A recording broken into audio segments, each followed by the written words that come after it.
नमस्ते छात्रों, आप सभी घर पर सुरक्षित हैं और पढ़ाई लिखाई में बहुत व्यस्त हैं। आज हम 10वीं कक्षा के तृतीय भाषा हिंदी का एक नया पाठ पढ़ने जा रहे हैं। उससे पहले आप बताइए कि कन्नड़ में बहुत सारे संत कवियों का प्रस्ताव हुआ है ना। कौन कौन से हैं कन्नड़ के संत कवि? हाँ बताइए। पुरंदरदास हैं, कनकदास हैं, है ना। इसी तरह हिंदी साहित्य में आने वाले कुछ संत कवियों का नाम बता सकते हैं आप? हाँ बिल्कुल सही। कबीरदास हैं, सूरदास हैं, तुलसीदास हैं, है ना, वृंद है। ये सभी हिंदी साहित्य के संत कवि माने जाते हैं। तो रामकथा आधारित रामचरितमानस महाकाव्य की रचना किसने किया है मालूम है आप लोगों को? हाँ बिल्कुल सही, तुलसीदास। संस्कृत में वाल्मीकि रामायण है, लेकिन हिंदी में उसे रामचरितमानस के नाम से लिखे हैं तुलसीदास। तुलसीदास का सर्वोत्कृष्ट प्रबंध काव्य है यह रामचरितमानस। उन्होंने कुछ दोहे भी लिखे हैं। दोहा, दोहा का मतलब क्या है? दो पंक्तियों वाला पद्य अथवा कविता।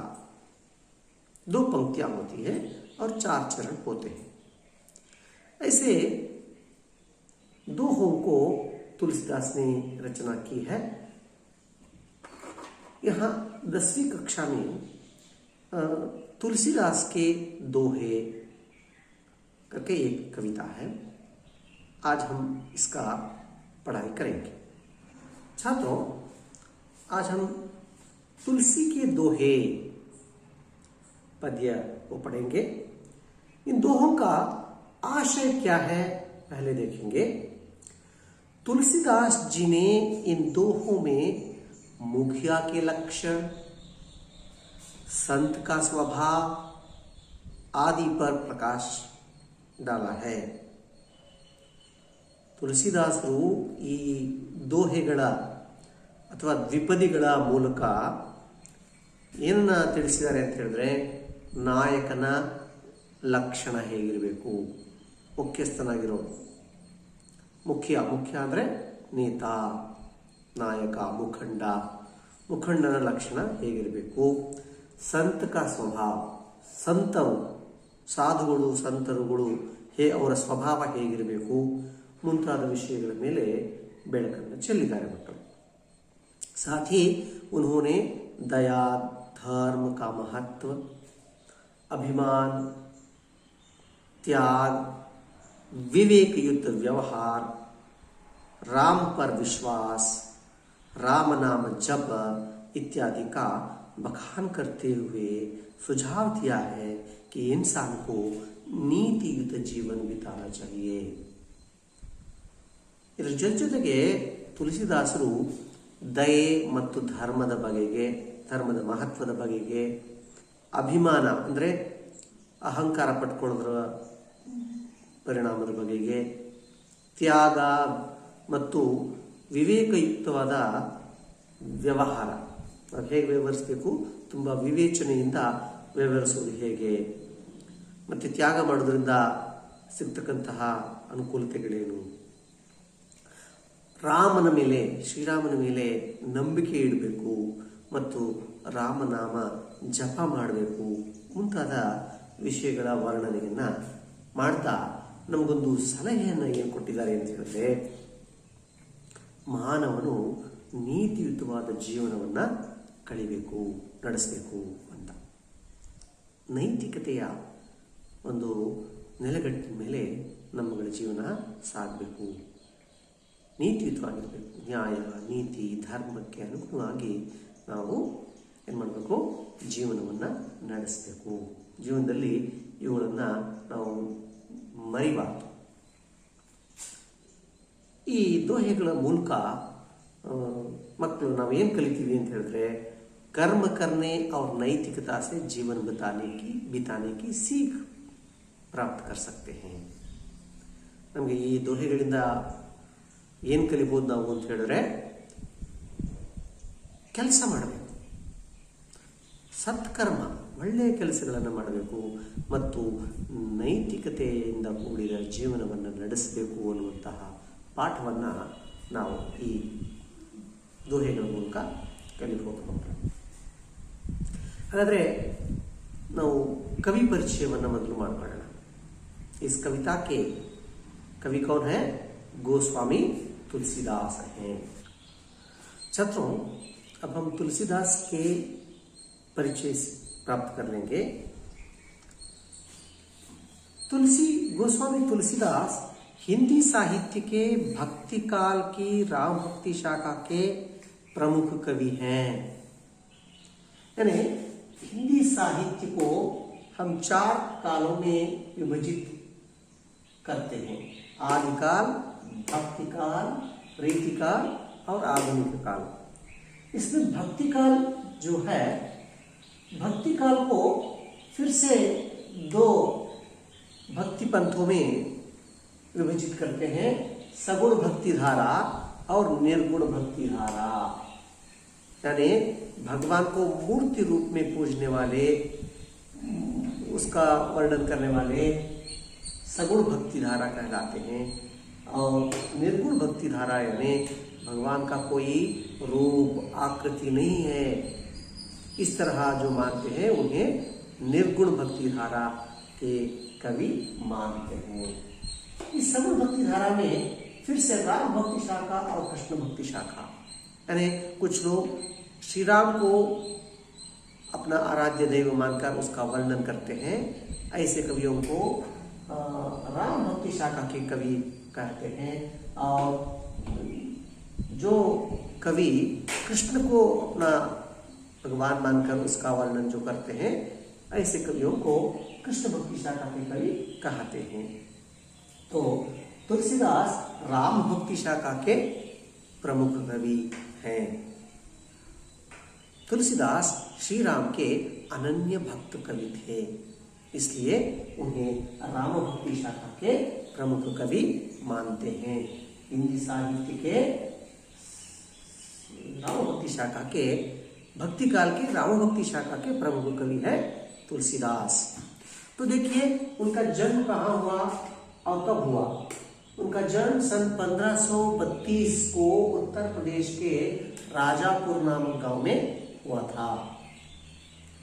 ಅವರು 1532ರಲ್ಲಿ ಉತ್ತರ ಪ್ರದೇಶದ ರಾಜಪುರ ಎಂಬ ಹಳ್ಳಿಯಲ್ಲಿ ಜನಿಸ್ತಾರೆ ಮಕ್ಕಳು. उनके पिता कौन थे? आत्माराम. उनका पिता आत्माराम थे और माता तुलसी. और ತಂದೆ आत्माराम ಆಗಿದ್ರು ಮತ್ತು ತಾಯಿ तुलसी ಅಂತ ಹೆಸರು. उनकी प्रमुख रचनाएं कौन कौन सी देखेंगे? रामचरितमानस, विनय पत्रिका, गीतावली, दोहावली और कवितावली, ये इनकी प्रमुख कृतियां हैं छात्रों. ಅವರು ಬರೆದಿರ್ತಕ್ಕಂಥ ಪ್ರಮುಖ ಕೃತಿಗಳು ಅಂತ ಹೇಳಿದ್ರೆ ರಾಮಚರಿತಮಾನಸ. ಇದು ಅವರ ಸಾಹಿತ್ಯಿಕ ಕೃತಿಗಳಲ್ಲೇ ಅತ್ಯಂತ ಉತ್ಕೃಷ್ಟ ಪ್ರಬಂಧ ಕಾವ್ಯ ಅಂತ ಕರೀತಾರೆ. ತುಂಬ ದೊಡ್ಡ ಮಹಾಕಾವ್ಯ ಇದು. ರಾಮಕಥೆಯನ್ನು ಆಧರಿಸಿರುವಂತಹ ಕಾವ್ಯ, ಹಿಂದಿಯ ರಾಮಾಯಣ ಅಂತ ನಾವು ಕರೀತೀವಿ ಇದನ್ನು. ವಿನಯ ಪತ್ರಿಕಾ, ಹಾಗೆ ಗೀತಾವಲಿ, ಕವಿತಾವಲಿ, ದೋಹಾವಲಿ ಇವೆಲ್ಲ ಅವರು ಬರೆದಿರ್ತಕ್ಕಂಥ ಇತರೆ ಕೃತಿಗಳು ಮಕ್ಕಳೇ. ಹಾಗಾದರೆ उनका देहांत कब हुआ? सन 1623 को काशी में उनका देहांत हुआ. 1623ರಲ್ಲಿ ಕಾಶಿಯಲ್ಲಿ ಅವರು ನಿಧನರಾಗ್ತಾರೆ ಮಕ್ಕಳೇ. ಅರ್ಥ ಆಯ್ತಲ್ಲ? ತುಳಸಿದಾಸರು ಹಿಂದಿ ಸಾಹಿತ್ಯದ ಭಕ್ತಿ ಕಾಲದ ರಾಮಭಕ್ತಿ ಶಾಖೆಯ ಸರ್ವಶ್ರೇಷ್ಠ ಕವಿಗಳಾಗಿದ್ದರು. ಅವರು 1532ರಲ್ಲಿ ಉತ್ತರ ಪ್ರದೇಶದ ರಾಜಾಪುರ ಎಂಬಲ್ಲಿ ಜನಿಸಿದರು. ರಾಮಚರಿತಮಾನಸ, ವಿನಯ ಪತ್ರಿಕಾ, ಗೀತಾವಲಿ, ಕವಿತಾವಲಿ, ದೋಹಾವಲಿ ಅವರ ಪ್ರಮುಖ ಕೃತಿಗಳು. 1623 काशी ಅವರು ನಿಧನರಾಗ್ತಾರೆ. यह रहा कवि परिचय. अच्छा छात्रों, अब हम तुलसी के दोहों को पढ़ेंगे. मैं पहले इसका आदर्श वाचन करता हूँ और आप भी इसी तरह पढ़ना है. पृष्ठ संख्या 56, पृष्ठ संख्या 56 मಕ್ಕಳೇ. मुखिया मुख सो चाहिए खान पान को एक, पालई पोसई सकल अंग तुलसी सहित विवेक. इसे गाया भी जा सकता है, मैं गाने की कोशिश करता हूं. मुखिया मुख सो चाहिए खान पान को एक, पालई पोसई सकल अंग तुलसी सहित विवेक. जड़ चेतन गुण दोषमय विश्व कीन्ह करता, संत हंस गुण गहि पय परिहरि वारि विकार. तुलसी परिहरि वारि विकार. दया धर्म का मूल है, पाप मूल अभिमान. तुलसी दया न छांडिए जब लग घट में प्राण. तुलसी जब लग घट में प्राण.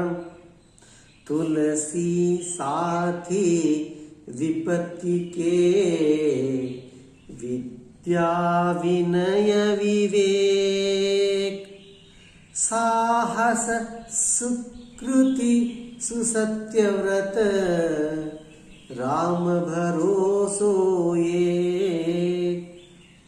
राम नाम मणि दीप धरू जीह देह हरिद्वार.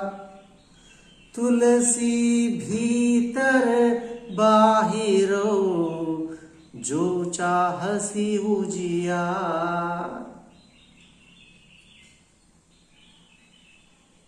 देखिए छात्रों, अब हम इन 5 दोहों को पढ़ा है. इनमें कुछ नए शब्द हैं. इन शब्दों का अर्थ देखेंगे. शब्दार्थ देखेंगे छात्रों.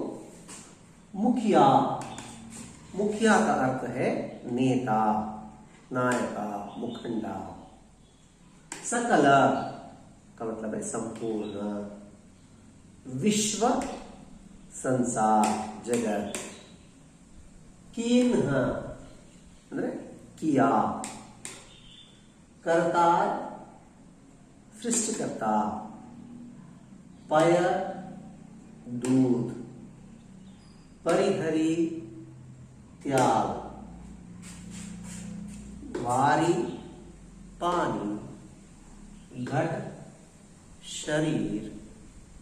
विपत्ति संकट आपातकालांत वाला. सुकृति अच्छे कार्य ಒಳ್ಳೆ ಕೆಲಸ.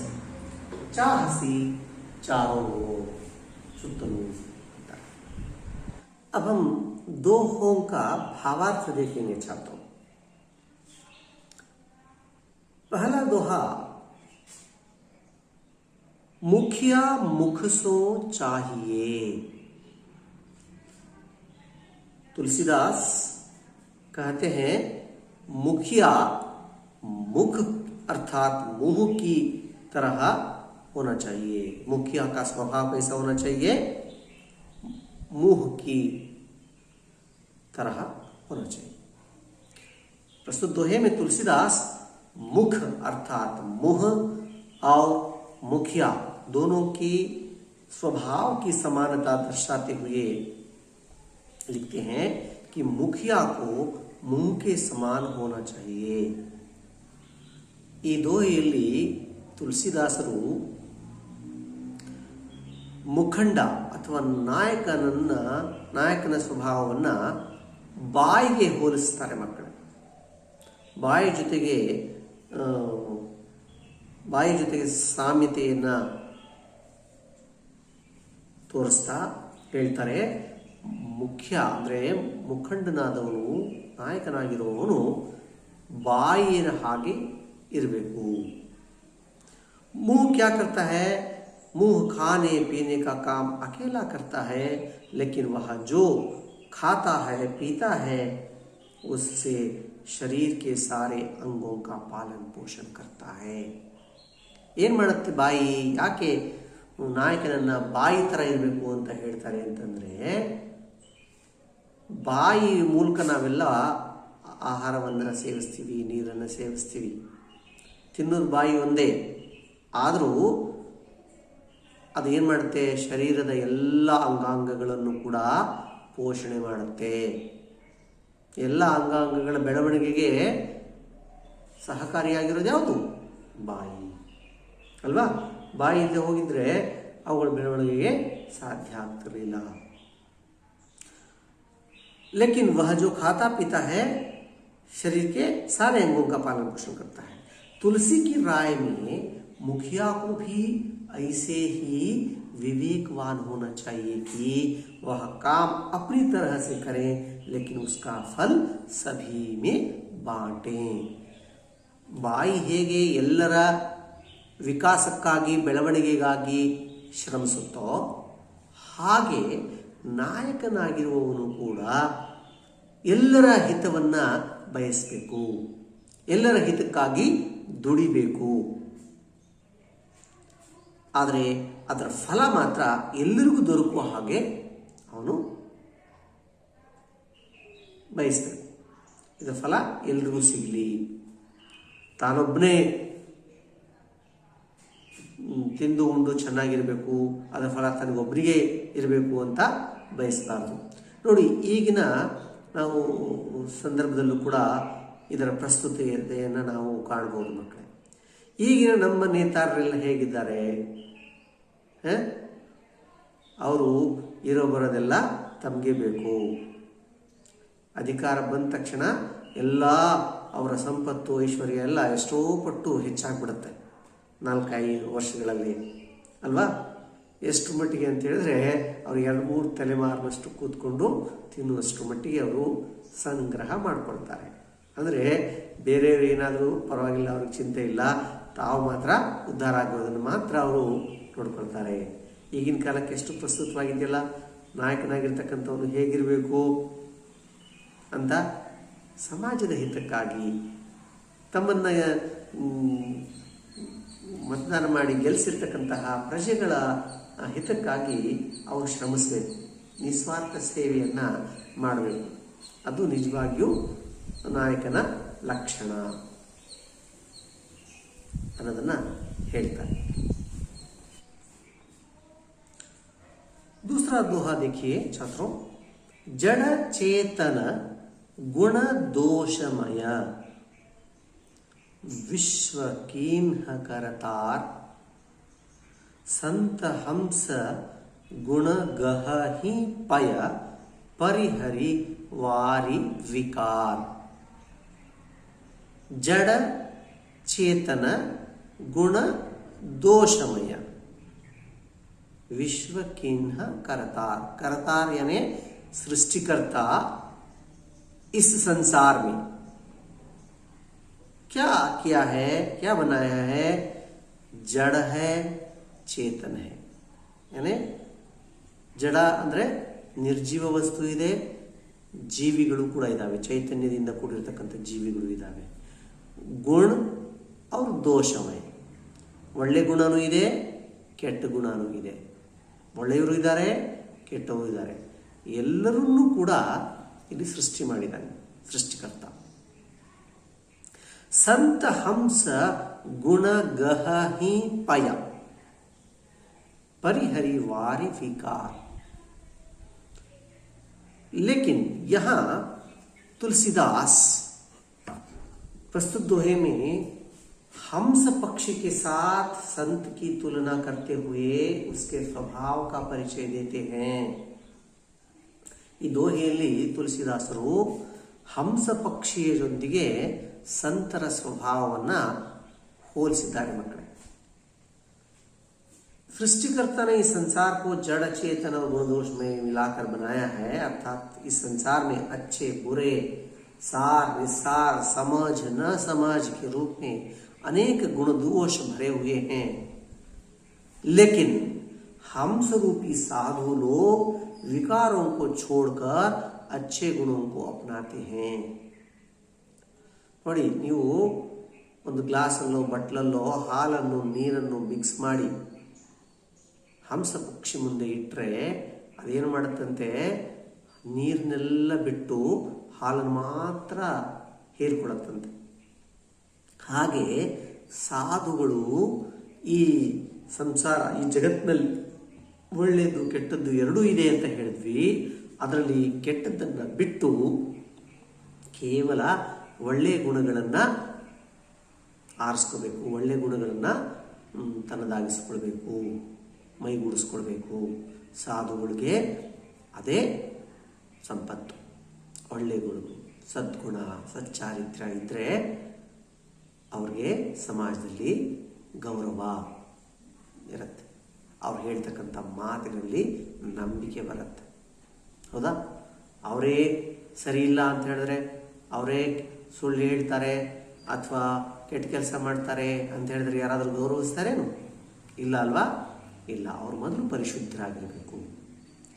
ಅದಕ್ಕೆ ಬಹಳ ಸರಳವಾಗಿ ತುಳಸಿದಾಸರು ಸಾಧು ಸಂತರ ಸ್ವಭಾವ ಹೇಗಿರಬೇಕು ಅನ್ನೋದನ್ನು ಒಂದು ಹಂಸ ಪಕ್ಷಿಯ ಸ್ವಭಾವದೊಂದಿಗೆ ಹೋಲಿಸಿದ್ದಾರೆ।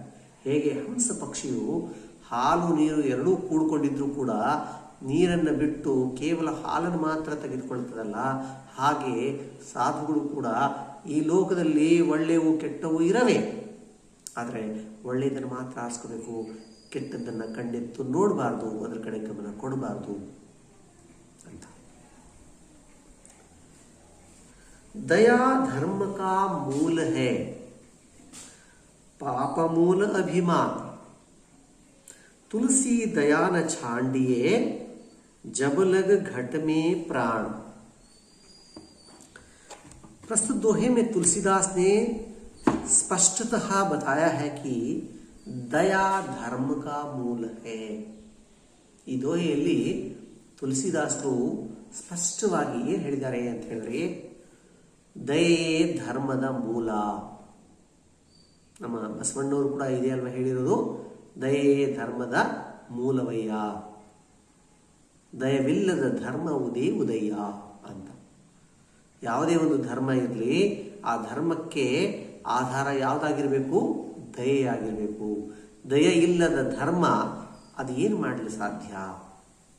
ಆ ಧರ್ಮಕ್ಕೆ ಆಧಾರ ದಯೆ ಆಗಿರಬೇಕು।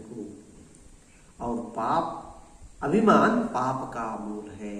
ಅಭಿಮಾನ ಅಂದರೆ ಅಹಂಭಾವ ಪಟ್ಕೊಳ್ಳೋದು, ಅಹಂಕಾರ ಪಟ್ಕೊಳ್ಳೋದು, ನಾನು ಅಂತೇಳಿ ಏನು ನಾವು ಅಹಂಕಾರ ಜನ್ಮ ಪಟ್ಕೊಳ್ತೀವಲ್ಲ, ಅದು ಒಳ್ಳೆಯದಲ್ಲ, ಅದು ಪಾಪಕ್ಕೆ ಮೂಲ, ಅದರಿಂದ ಪಾಪ ಸುತ್ತಕೊಳ್ಳುತ್ತೆ। ಅದರಿಂದ ಯಾವಾಗಲೂ ದಯೆಯನ್ನು ತೋರಿಸ್ಬೇಕು, ಬೇರೆಯವರ ಬಗೆಗೆ, ಇತರೆ ಜೀವಿಗಳ ಬಗೆಗೆ ದಯೆ, ಅನುಕಂಪ, ಸಹಾನುಭೂತಿಯನ್ನು ತೋರಬೇಕು। ಇವೆಲ್ಲ ಮನುಷ್ಯನ ಒಳ್ಳೆಯ ಸದ್ಗುಣಗಳು ಮಕ್ಕಳೇ। ಇವಿಲ್ಲ ಅಂತ ಹೇಳಿದ್ರೆ ಅವನು ಮನುಷ್ಯನಾಗಿ ಇರೋದಿಲ್ಲ, ಅವನು ರಾಕ್ಷಸನಾಗ್ತಾನಷ್ಟೆ। ಇಂತಹ ಮಾನವೀಯ ಗುಣಗಳಿಂದಲೇ ಅವನು ಒಳ್ಳೆಯವನಿಸ್ಕೊಳ್ಳೋದಕ್ಕೆ ಸಾಧ್ಯ। इसलिए कवि कहते हैं कि जब तक शरीर में प्राण है तब तक मानव को अपना अभिमान छोड़कर दयालु बने रहना चाहिए। ಅದಕ್ಕೆ ತುಳಸಿದಾಸರು ಏನು ಹೇಳ್ತಾರೆ ಅಂದರೆ, ಎಲ್ಲಿವರೆಗೂ ನಮ್ಮ ದೇಹದಲ್ಲಿ ಪ್ರಾಣ ಇರ್ತದೆಯೋ ಅಲ್ಲಿವರೆಗೂ ಕೂಡ ನಾವು ಈ ಅಹಂಕಾರ ಪಡೋದನ್ನು ಬಿಟ್ಬಿಡಬೇಕು, ಮತ್ತೆ ದಯೆಯನ್ನು ಮೈಗೂಡಿಸ್ಕೊಳ್ಬೇಕು. ಯಾವಾಗಲೂ ದಯೆ ಅನುಕಂಪವನ್ನು ತೋರಿಸ್ಬೇಕು, ದಯಾಳುಗಳಾಗಿರಬೇಕು.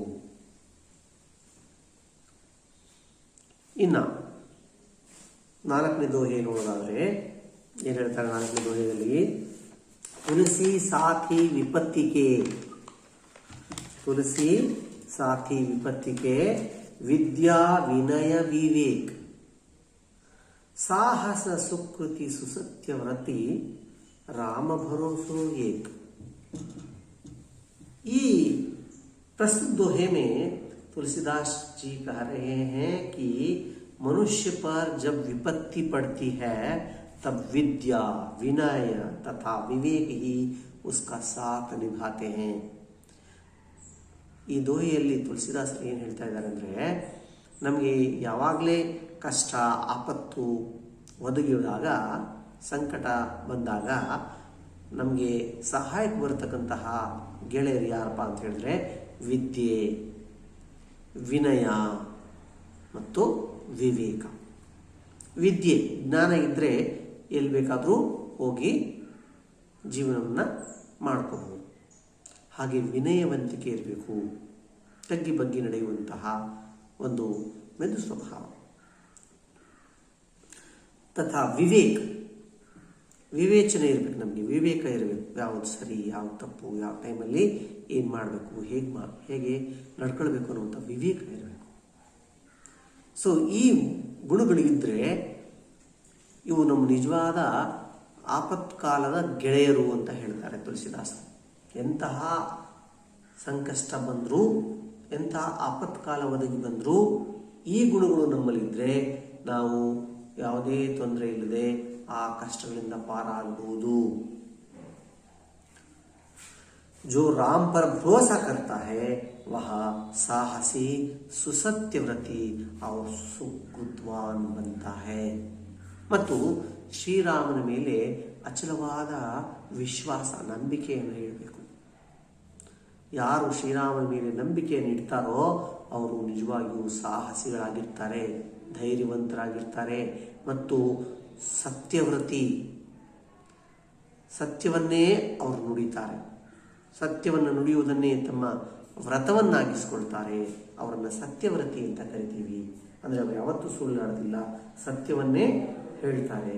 ಮತ್ತು ಸುಕೃತವಾನ್, ಸುಕೃತಿ ಅಂತ ಹೇಳಿದ್ರೆ ಅಚ್ಚೆ ಕಾರ್ಯ, ಒಳ್ಳೆಯ ಕೆಲಸಗಳನ್ನು ಮಾಡ್ತಾರೆ. भगवान श्री राम पर भरोसा करना चाहिए. वे उससे क्या होता है, हम साहसी बनते हैं, सत्यव्रती बनते हैं और सुकृतवान, अच्छे कार्य भी करते हैं. और आखिरा दोहा देखिए, 5वां दोहा, राम नाम मणि दीप धरु जीह देहरी द्वार तुलसी भीतर बाहिरो जो चाहसी उजियार.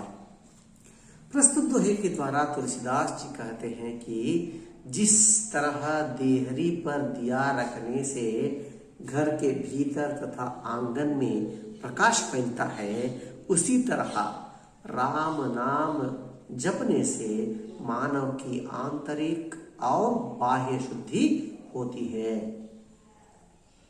ಈ ದೋಹೆ ಮೂಲಕ ಕವಿ ತುಳಸಿದಾಸರು ಏನು ಹೇಳ್ತಿದ್ದಾರೆ ಅಂತ ಹೇಳಿದ್ರೆ, ಹೇಗೆ ನಾವು ಬಾಗಿಲ ಹೊಸ್ತಿಲ ಮೇಲೆ ದೀಪವನ್ನು ಇಟ್ಟರೆ ಅದರ ಬೆಳಕು ಮನೆಯ ಒಳಗೂ ಹೊರಗೂ ಪಸರಿಸುತ್ತೋ, ಹಾಗೆ ನಾವು ನಮ್ಮ ಈ ದೇಹದ ಹೊಸ್ತಿಲು ಯಾವುದು ಅಂತ ಹೇಳಿದ್ರೆ ನಾಲಿಗೆ. ಈ ನಾಲಿಗೆಯ ಮೂಲಕ ಶ್ರೀರಾಮನ ಜಪ ಮಾಡಬೇಕು. ಆ ಶ್ರೀರಾಮನ ಹೆಸರಿದೆಯಲ್ಲ, ಅದೇ ಒಂದು ದೀಪವಿದ್ದಂತೆ. ಅಂದರೆ ನಾವು ನಾಲಿಗೆ ಮೂಲಕ ಆ ಶ್ರೀರಾಮನ ನಾಮಸ್ಮರಣೆ ಮಾಡ್ತೀವಲ್ಲ, ಆ ನಾಮಸ್ಮರಣೆಯಲ್ಲಿ ಒಂದು ಪ್ರಕಾಶ ಇದೆ, ದೀಪದಂತಹ ಬೆಳಕಿದೆ. ಹೇಗೆ ದೀಪದ ಬೆಳಕು ಮನೆಯ ಒಳಗೂ ಹೊರಗೂ ಬೆಳಕನ್ನು ಕೊಡ್ತದೆಯೋ, ಹಾಗೆ ಶ್ರೀರಾಮನ ನಾಮಸ್ಮರಣೆ ಮಾಡೋದ್ರಿಂದ ಅದರ ಬೆಳಕು, ಅದರ ಪ್ರಕಾಶ ದೇಹದ ಒಳಗೂ ಮತ್ತು ಹೊರಗೂ हमारे मानव की आंतरिक और ಬಾಹ್ಯ ಶುದ್ಧಿ होती है. ನಾವು ನಮ್ಮ ಮನಸ್ಸಿನಲ್ಲಿ ಯಾವುದೇ ಕಲ್ಮಶಗಳನ್ನು ಇಟ್ಕೊಳ್ಳೋದಿಲ್ಲ.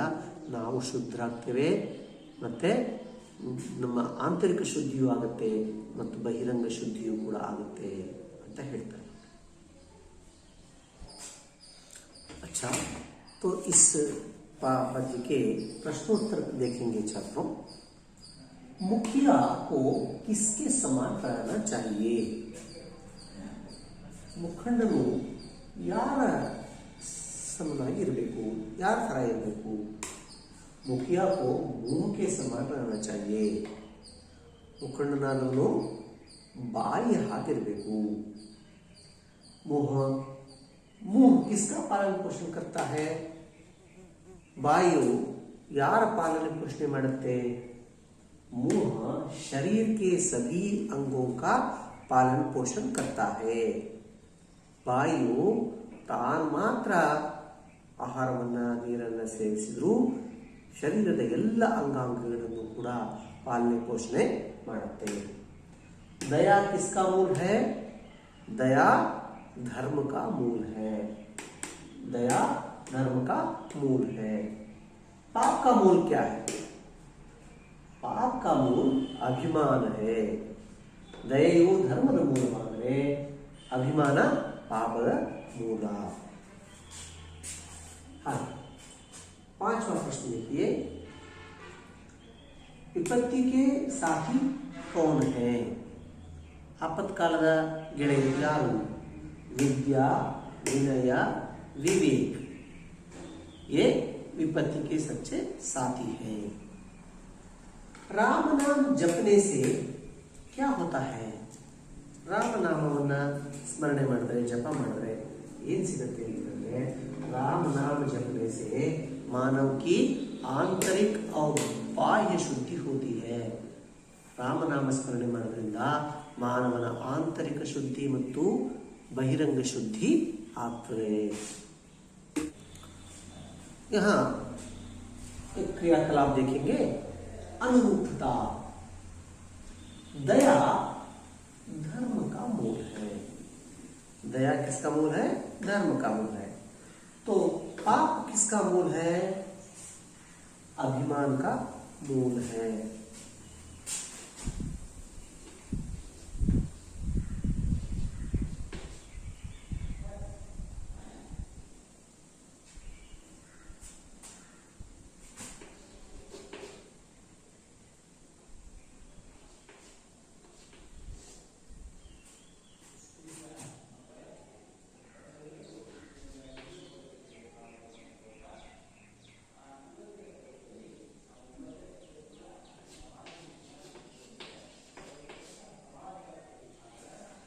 परिहरी का अर्थ है त्यागना. कर्ता का अर्थ क्या है? सृष्टिकर्ता.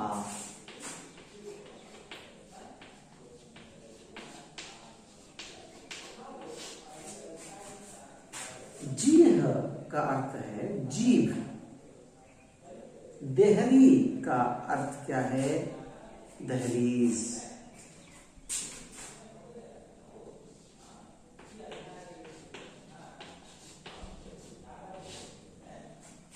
जीव ಅಂದ್ರೆ ನಾಲಿಗೆ ಅಂತ. ದೇಹರಿ ಅಂದ್ರೆ ಹೊಸ್ತಿಲು ಅಂದ್ರೆ ಇಲ್ಲಿ ದೆಹಲೀಸ್ ಅಂತ. ದೆಹಲೀಸ್, देहरी ಅಂದ್ರೆ दहलीज, ಹೊಸ್ತಿಲು ಅಂತ अर्थ ಕೊಡ್ತಾರೆ. अच्छा, यहाँ एक और क्रियाकलाप है, जोड़कर लिखिए. असमूह में लिखिए.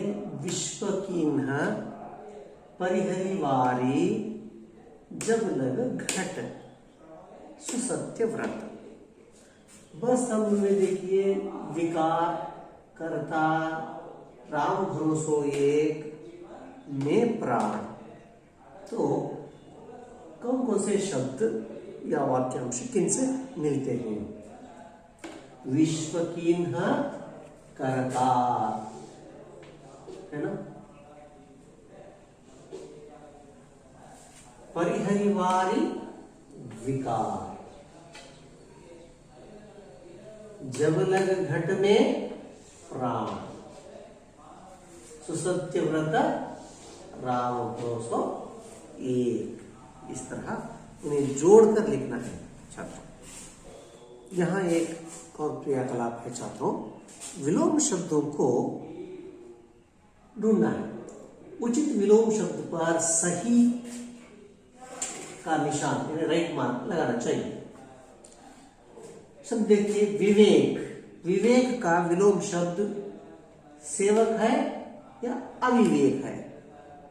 विवेक अविवेक है, तो हम किस पर सही निशान लगाना है? इस पर, है ना, अविवेक पर, इस पर सही चिन्ह लगाना है। दया, निर्दया, शुभोदया, निर्दया, इस पर सही निशान लगाना है। धर्म, धर्म, मर्म, अधर्म। धर्म का विलोम शब्द क्या होता है? धर्म अधर्म होता है। ये यहां सही चिन्ह लगाना है। विकार, अविकार, संस्कार। विकार का विलोम शब्द क्या है? अविकार है। विनय, सविनय, अविनय। विनय का विलोम शब्द अविनय है ना? ठीक छात्रों, इस दोहों में से मैं 3 प्रश्न को आपको गृह कार्य के रूप में दे रहा हूं। पहला प्रश्न है, इन सभी प्रश्नों का उत्तर 2-3 वाक्यों में लिखना है। मुखिया को मुख के समान होना चाहिए, कैसे? मुखिया को मुख के समान होना चाहिए, कैसे? ಮುಖ್ಯಸ್ಥನು ಬಾಯಿಯಂತಿರಬೇಕು, ಹೇಗೆ? ಬಾಯಿಯಂತಿರುವುದು ಅಂತ ಬರೆಯುವುದು। मनुष्य को, दूसरा प्रश्न, मनुष्य को हंस की तरह क्या करना चाहिए? मनुष्य को हंस की तरह क्या करना चाहिए? ಮನುಷ್ಯರು ಹಂಸದ ರೀತಿಯಲ್ಲಿ ಏನ್ ಮಾಡಬೇಕು? ಹಂಸ ಏನ್ ಮಾಡುತ್ತೆ? मनुष्य के जीवन में प्रकाश कब फैलता है? मनुष्य के जीवन में प्रकाश कब फैलता है? ಮನುಷ್ಯನ ಜೀವನದಲ್ಲಿ ಯಾವಾಗ ಬೆಳಕು ಬರುತ್ತೆ, ಬೆಳಕು ಪಸರಿಸುತ್ತೆ, ಹರಡುತ್ತೆ ಅಂತ। और एक बहुत ही जरूरी बातें हैं, याद रखना है छात्रों कि तुलसी के दोहे जो हैं 5 दोहे हैं, इन 5 के 5 दोहों को भी आप लोगों को कंठस्थ करना है। बहुत ही इंपॉर्टेंट बात है ಮಕ್ಕಳೇ। ಈ ತುಳಸಿಗೆ ದೋಹೆ ಇದೆಯಲ್ಲ, ಈ 5 ದೋಹೆಗಳನ್ನು ಕೂಡ ಕಂಠಪಾಠ ಮಾಡಿ, ನಿಮಗೆ ಬಹಳ ಹೆಲ್ಪ್ ಆಗುತ್ತೆ। ಒಂದು ಪದ್ಯವನ್ನು ಬರೀಲಿಕ್ಕೂ ಕೂಡ ಕೊಡ್ಬೋದು, ಜೊತೆಗೆ ಆ ಪದ್ಯ ಗೊತ್ತಿದ್ರೆ ನಿಮಗೆ ಅದರ ಭಾವಾರ್ಥ ಬರೀಲಿಕ್ಕೂ ಸಹಾಯ ಆಗುತ್ತೆ। ಹಾಗಾಗಿ ಇವುಗಳನ್ನು ಕಂಠಪಾಠ ಮಾಡಿ। आशा है कि आप लोगों को यह पाठ समझ में आ गया होगा। यदि नहीं आया है तो फिर एक बार दोहों को पढ़िए, और दोहों को भावार्थ भी पाठ्य पुस्तक में दिया गया है छात्रों, उनको भी पढ़िए। पढ़कर ठीक तरह समझ लीजिए। धन्यवाद।